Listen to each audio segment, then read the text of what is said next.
Assalamualaikum warahmatullahi wabarakatuh. Om Swastiastu, salam kebajikan, salam nama budaya untuk kita semua, salam harmoni. Baik, kami dari kelompok 4 akan mempresentasikan mengenai teknik dalam pemotretan. Sebelumnya, perkenalkan rekan-rekan kami, yaitu ada Stevi Grace Lumbang Tobing dengan NIM 21102117. Yang kedua, Bagus Robiansah dengan NIM 2111021019. Yang ketiga, Iko Mangardina Ajus Saputra dengan NIM 2111021018. Dan yang terakhir, Nibadianti Meriantini dengan NIM 2111021020. Baik, di sini kami akan menjelaskan mengenai tiga pembahasan.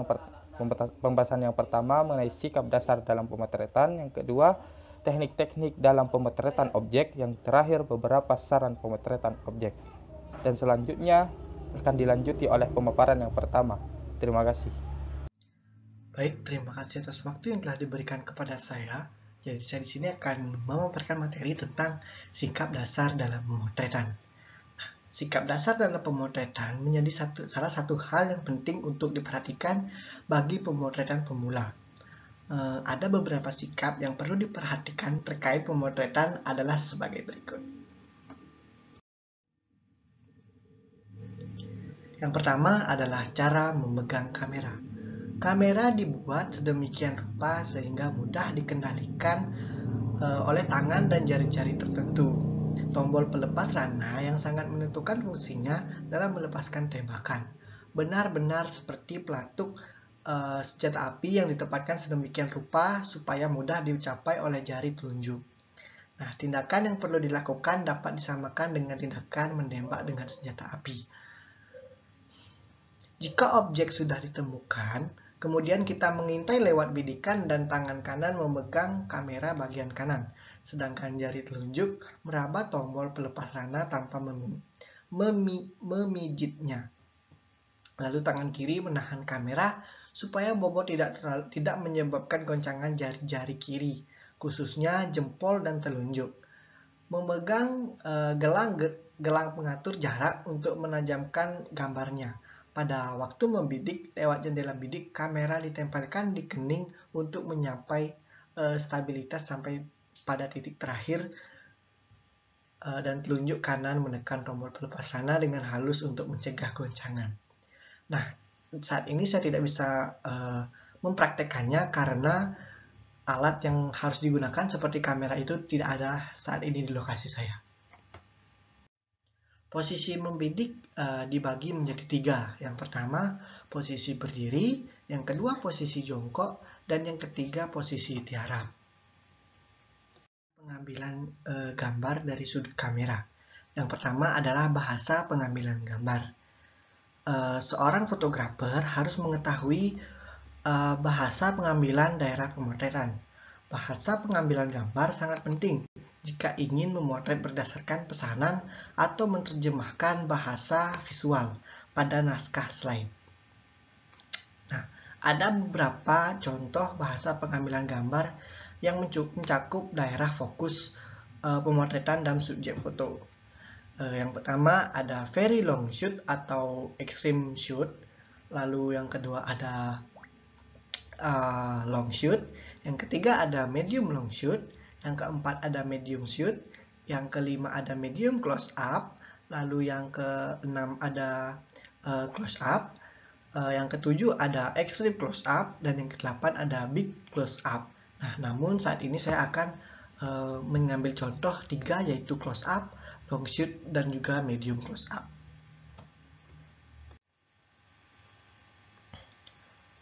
Lalu ada yang kedua, sudut kamera atau angle kamera. Nah, hal penting lainnya untuk bisa mendapatkan gambar yang dengan kesan tertentu adalah dengan memperhatikan arah kamera tersebut.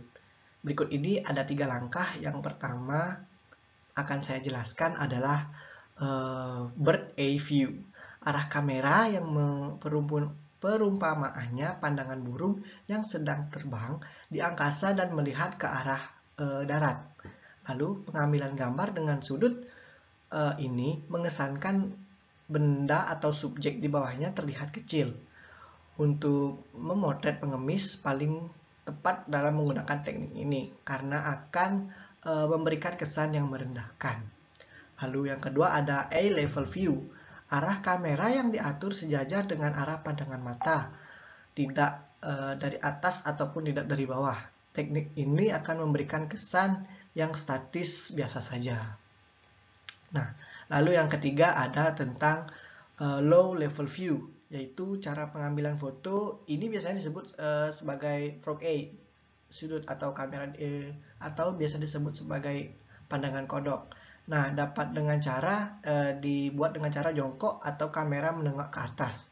Kesan yang ditimbulkan adalah sesuatu yang besar, agung dan mewah, seperti potret gedung bertingkat atau rumah yang mewah. Bisa juga untuk memotret pejabat, direktur yang sedikit menonggakkan kepalanya ke kamera ke atas.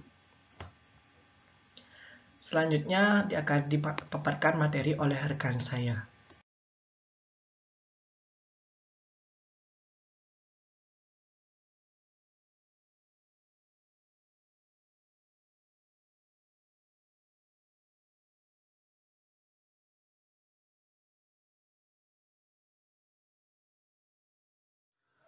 Materi berikutnya yaitu teknik-teknik dalam pemotretan objek.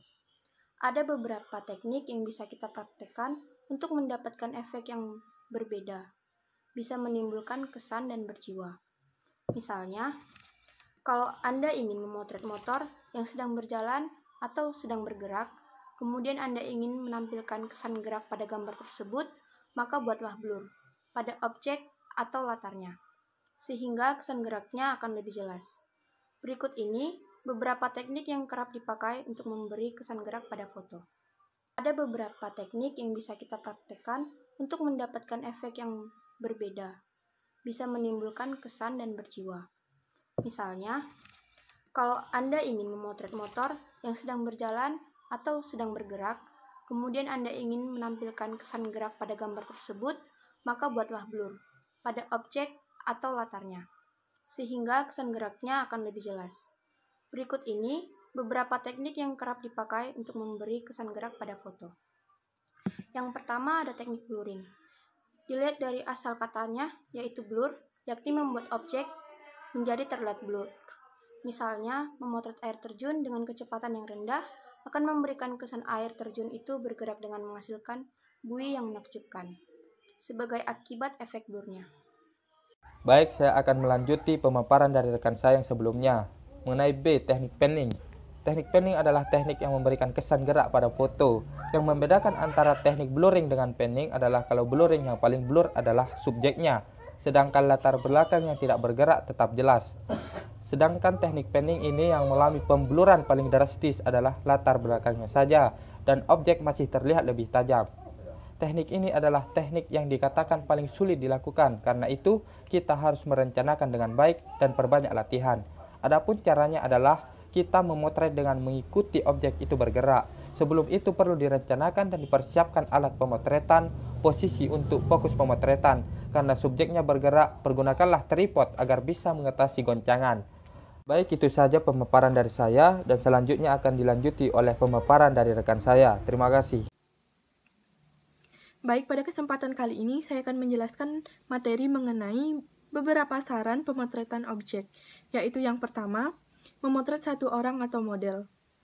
Memotret model sendirian perlu memperhatikan latar belakang, yaitu apa yang berada di belakang model tersebut dan apa yang berada di antara model dengan pemotret. Itu biasanya disebut dengan latar muka. Lalu bagaimana dengan latar belakang yang ramai, ruwet penuh garis simpang siur, dan detail yang banyak? Itu akan merugikan pemusatan perhatian kepada model. Dengan kata lain, orang akan lebih tertarik perhatiannya terhadap hal-hal yang tidak relevan daripada modelnya. Misalnya, jika kita memotret wanita cantik dengan latar belakang dua cabang pohon tepat di belakang kepalanya, jika dipotret hasilnya adalah seakan-akan model ini bertanduk. Begitu pula dengan pemotretan jarak dekat, jangan sekali-kali menggunakan lensa sudut besar, misalnya lensa 35 mm, sebab akan menghasilkan gambar yang distorsi dan lucu, di mana hidungnya terlihat besar sedangkan kupingnya terlihat lebih kecil. beberapa saran yang dapat dilakukan dalam mengatasi kesulitan pada pemotretan model atau potret atau memotret close-up wajah seseorang. Untuk kesulitannya, jika memiliki dahi lebar, cara yang disarankan yaitu dengan mengangkat dagu ke atas, posisi kamera direndahkan. Yang kedua, jika memiliki hidung panjang, angkat dagu ke atas, wajah langsung ke arah lensa.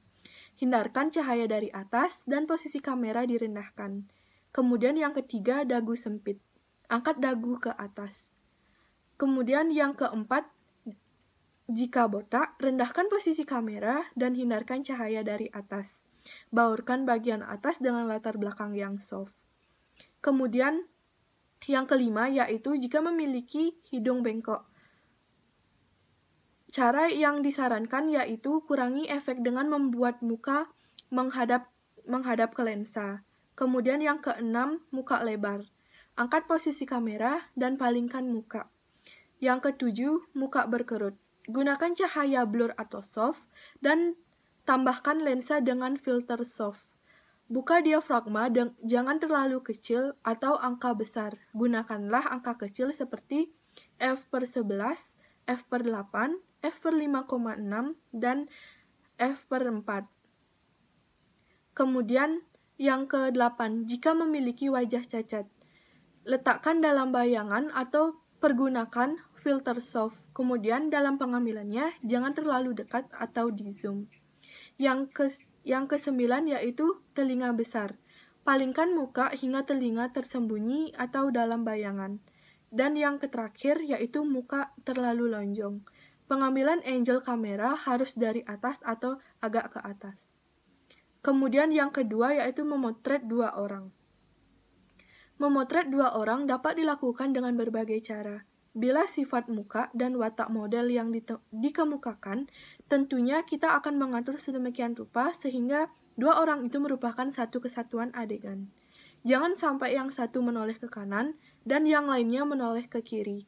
Apapun hubungannya, satu dengan yang lainnya, hubungan itu dapat menceritakan keakraban, keramahan, atau persaudaraan yang dipancarkan dari posenya di muka kamera. Kemudian yang ketiga, memotret 3 orang atau 4 orang. Memotret 3 orang atau 4 orang dapat diatur sebagai bahan suatu peristiwa.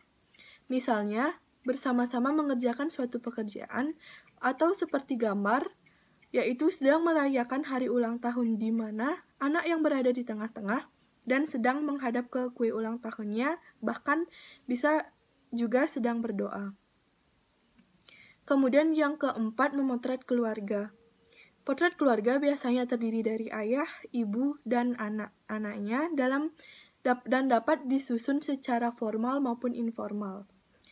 Jelas pada foto tersebut dilakukan aba-aba yaitu 1, 2, 3, dan pada isyarat ketiga mulai ditekan tombol pelepasan rana. Dengan hitungan sampai 3 ini, semua tahu kapan ia harus diam di tempat dan mengambil sikap dan ekspresi yang ia inginkan. Untuk menjaga agar model tidak mengedipkan mata karena takut silau menghadapi lampu kilat, ada baiknya pemotret menekan tombol pelepasan rana sebelum hitungan sampai ketiga. Dan yang terakhir, pemotretan landscape. Pemotretan ini biasanya disebut dengan memotret pemandangan atau memotret dengan latar belakang yang luas, yakni memotret gedung dengan pemandangan alamnya atau memotret pegunungan. Nah, untuk memotret dengan lapangan yang luas seperti ini, memerlukan beberapa teknik dasar diantaranya yaitu yang pertama, hukum pertigaan, yaitu menempatkan objek utama di sepertiga di kanan atau kiri. Seperti misalnya, kalau kita memotret gedung bertingkat dengan pemandangannya, maka gedung bertingkat tersebut ditempatkan sepertiga di kanan atau di kiri, jangan di tengah-tengah. Yang kedua, gunakan kecepatan yang rendah dengan fokus atau angka diafragma yang besar. Menggunakan kecepatan yang rendah agar proses pencahayaan lebih sempurna sebagai akibat kita menggunakan lubang diafragma kecil atau tajam luas. Kemudian yang ketiga, karena kecepatan rana rendah, maka kamera akan cenderung goyang. Untuk itu pergunakanlah tripod jika Anda mau memotret dengan rana rendah sehingga hasilnya tidak mengalami pergeseran tempat dikarenakan objek bergeser dari frame. Dan yang terakhir, untuk mendapatkan fokus gambar yang tajam, sekali sampai jarak yang terjauh, memang bisa dengan menggunakan jarak fokus yang tidak terhingga. Tetapi alangkah baiknya kalau dicoba dengan teknik aturan per 3, yakni mengambil titik fokus objek tersebut sepertiganya saja.